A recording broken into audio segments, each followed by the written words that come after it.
This is MJ. I'm an author, I'm an artist, I'm an analyzer. You can find all my work at mjmunoz.com. Welcome to Red Panda Report, Episode 14, Nasty Woman. Red Panda Adventures number 14 originally aired October 21st, 2006. It was written and directed by Greg Taylor. And here's the copy. What could be finer than a peaceful Sunday morning? Just about anything, if your name happens to be Kit Baxter, and your hobbies include fighting injustice, protecting the innocent, and gliding over the city as the flying squirrel. But getting the city's mighty champion out of the garden and away from the newspaper is another matter entirely. If there's to be any excitement, the Red Panda will have to find it in the Sunday Supplement.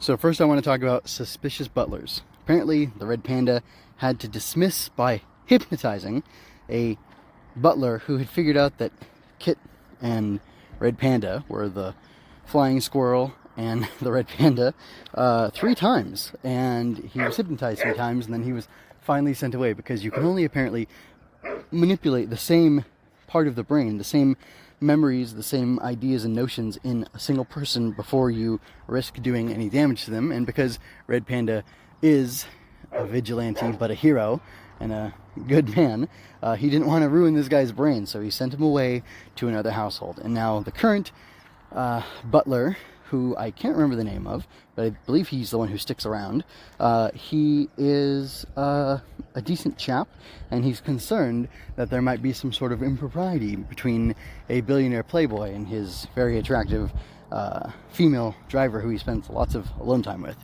So that's kind of funny. As the copy mentioned, Kit Baxter has squirrel problems in that she has been so affected by being the flying squirrel, which I think we're at probably about a year now that she's been the flying squirrel, that she's been working with the Red Panda, or probably a little more than that she's been working with him, because I would imagine she trained for a while, maybe a month, maybe 2 or 3, before actually donning the cowl and the steel gray catsuit. And she can't handle it anymore, just being an ordinary woman, having an ordinary Sunday. And I think it's interesting to see the contrast between the two of them. She grew up, and again, I don't know if this has to do with, well, I'm just saying their background generally. She and he grew up very differently from each other. So, being that he's been Red Panda for some time before she joined him as the flying squirrel, they've come to cope with the world of superheroics differently, and she's not done yet. She's still a zealot and an extremist, and she's still at the point where she wants to be doing that. She wants that to be her life. She wants the flying squirrel to be who she is, and for Kit Baxter just to be convenient cover when time necessitates it, or when the circumstances necessitate. Whereas the Red Panda has become the mask, and his alter ego is just the thin character sketch, like he talked about in, I think it was episode 12 of season 1, Duality. And yet, because of that, he's found a balance where, as the Red Panda even, and not as his former self, he still needs that time to unwind and to relax and to enjoy the little things in life, aside from the servants and the mansion and all that money that he has. I find it interesting that in their conversation in the garden, Kit mentions that Chief O'Malley has withdrawn his APB, or his, whatever his call for the arrest of the Red Panda, and that's good. I believe I already missed my opportunity to read one of the books, which relates to this specifically, but I kind of want to hold off because the books contain so many spoilers. I think I'll wait until a certain point in the future of the Red Panda books, or the Red Panda series rather, to go ahead and delve into that. And if you're just so excited you can't stop yourself from reading The Android Assassins, then go ahead and do it. I think that's the first book. So I want to talk about Kit's jealousy as well. They encounter this damsel in distress, Margaret Lane, Margaret something or other, I believe is her name, and she's a young, fresh-faced woman. We don't know if she's a society type or not, but she definitely is the type of woman who needs help and who shrinks back at things, and Kit can't really stand that.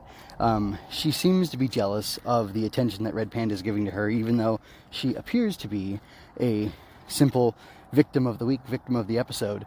And it seems a little strange if not for something that's going to come up later. And I just find it interesting that she's jealous of this young woman who likely has who is likely unable to hold the interest of Red Panda like the other society women that he goes on dates with just as a matter of keeping up his identity as the billionaire playboy.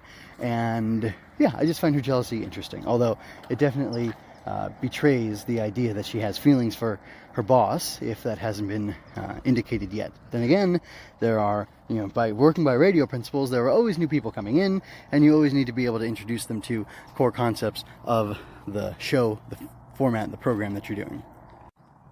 So me talking about Kit as the anti-woman woman will have more of a payoff later in the episode, but I'll just bring it up now. She says she doesn't say she hates, she says she doesn't trust women who faint, because she's never fainted in her life.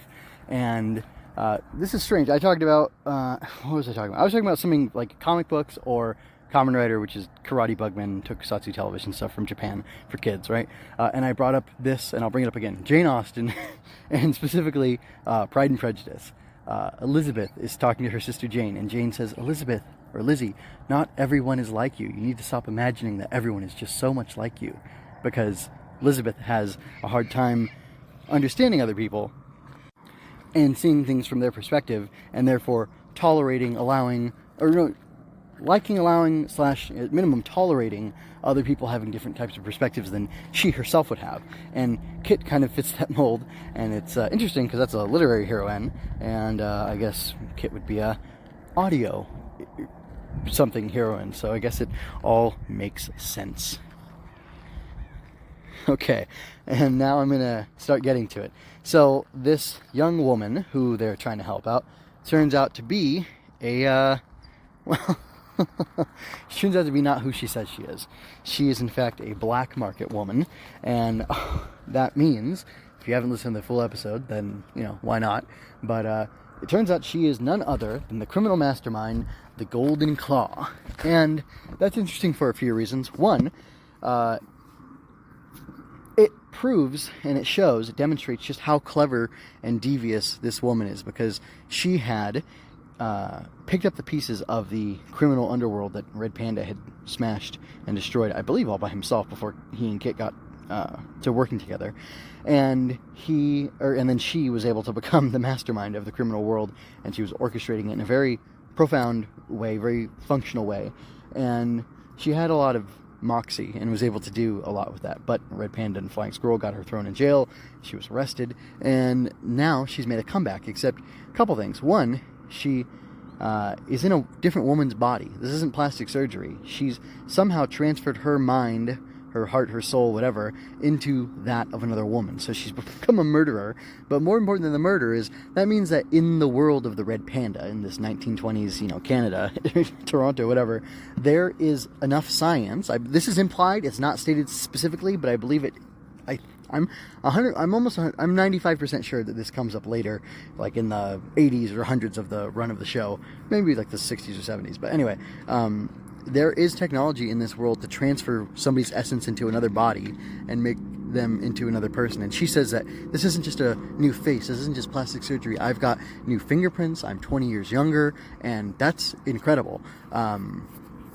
So yeah, I'll be really curious to see when that comes back up, and if it's with Golden Claw or if it's with somebody else, because I almost feel like it's her again, which is a spoiler, but I don't mind sharing it because it's speculative, and I don't think it's that big of a deal. So yeah, she's the black market woman, and I say that because she must have done that. She's run black markets before, and she must have found that type of doctor or science on the black market, because she said, it's amazing what can be done for money these days. Basically, she says that to Red Panda when he discovers who she is, which he less discovers who she is and more divines it or puts it together. What's it? Dynamic deduction. It's a deduction. It's a deduction that he does because he is a ace detective, and I find that to be interesting that he put together.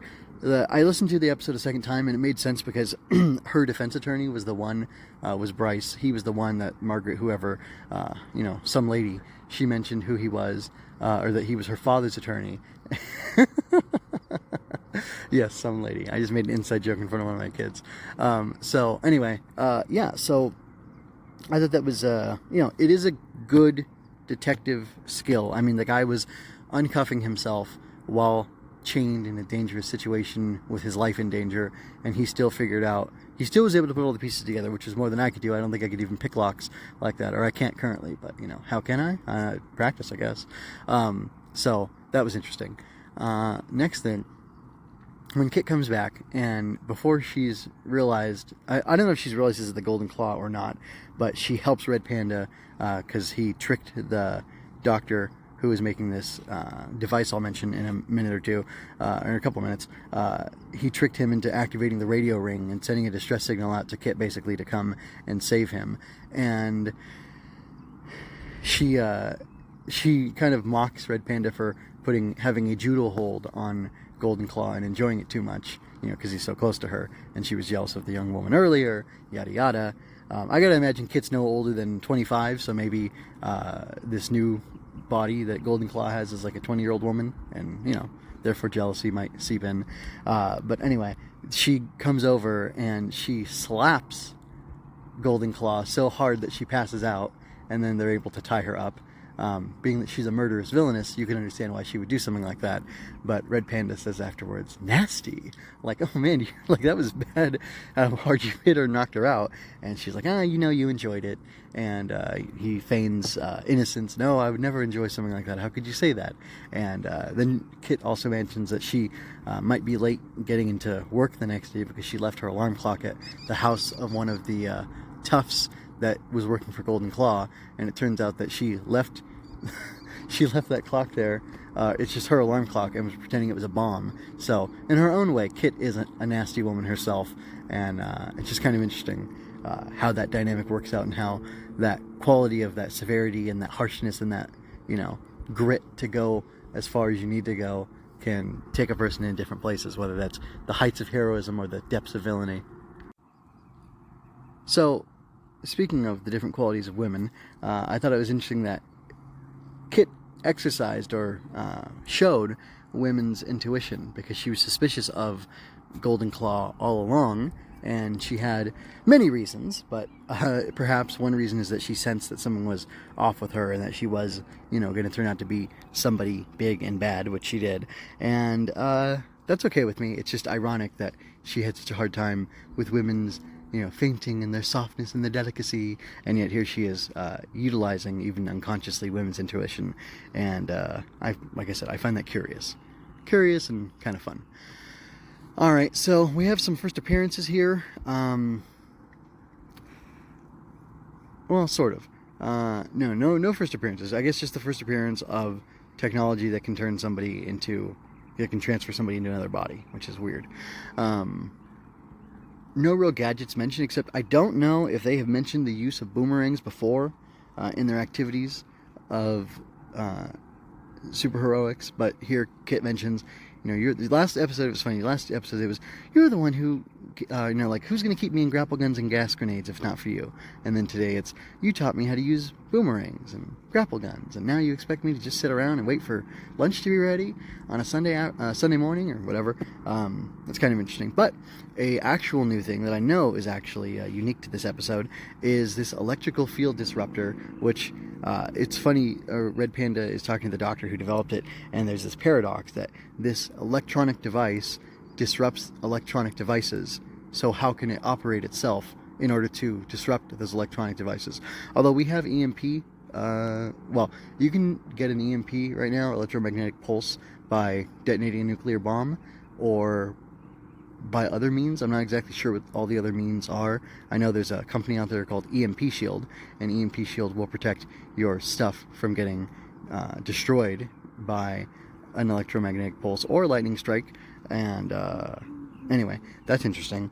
But yeah, I don't quite know how that would work. And there's something interesting about the fact that I've mentioned this before, but I don't know if you remember it, but Red Panda and Flying Squirrel, they have masks that cannot be removed, because when you or a bad guy tries to remove the mask of the Red Panda or the cowl of the Flying Squirrel, they receive a dramatic electrical shock which stops them from proceeding. However, Red Panda and Flying Squirrel do not receive the electric shock, and I don't know if that's a paradox or not, but it's mentioned to the doctor, I was going to say to the good doctor, but he's the bad doctor, that perhaps the way that Red Panda and Flying Squirrel are unaffected by his disruptor field is whatever shielding that Red Panda has put into the masks to stop them themselves from getting electrocuted. So that's kind of interesting. And I want to say that comes back later, but I don't think it does. And I think every time I've listened to it, even including the first time, I thought, oh, I'll be curious to see how that's utilized in the future, because Red Panda sees the plans for it.